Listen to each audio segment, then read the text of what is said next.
आगे दिया बाबू ताई के पिया डोबो है सखी, दिया बाबू ताई के पिया डोबो है सखी। खुले साया के ना, खुले साया के ना डोरी सैया डोबो है सखी, खुले साया के ना डोरी सैया डोबो है सखी। दिया बाबू ताई के पिया डोबो है सखी, दिया बाबू ताई के पिया डोबो है सखी।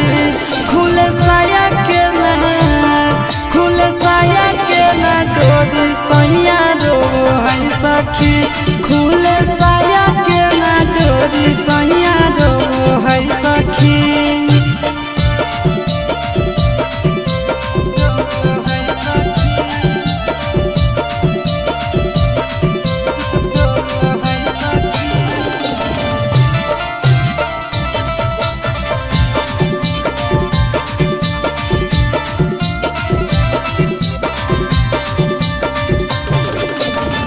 पलंग पर चढ़ो है कुछो नहीं कारो है,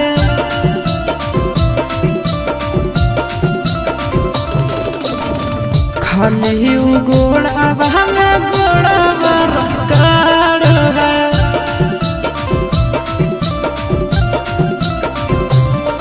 आगे पान आधा पकड़ी के खाली सोबो है सखी, पान आधा पकड़ के खाली सोबो है सखी। खुले साया के ना, खुले साया के ना रोबो है सखी, खुले साया के ना डोरी सैया रोबो है सखी।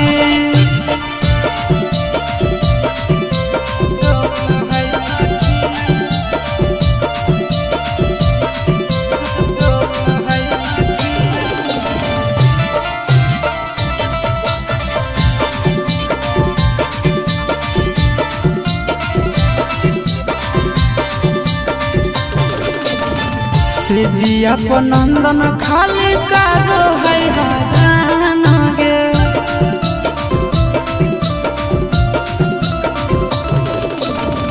आशीष पहुना में करे जगल दीवान गे।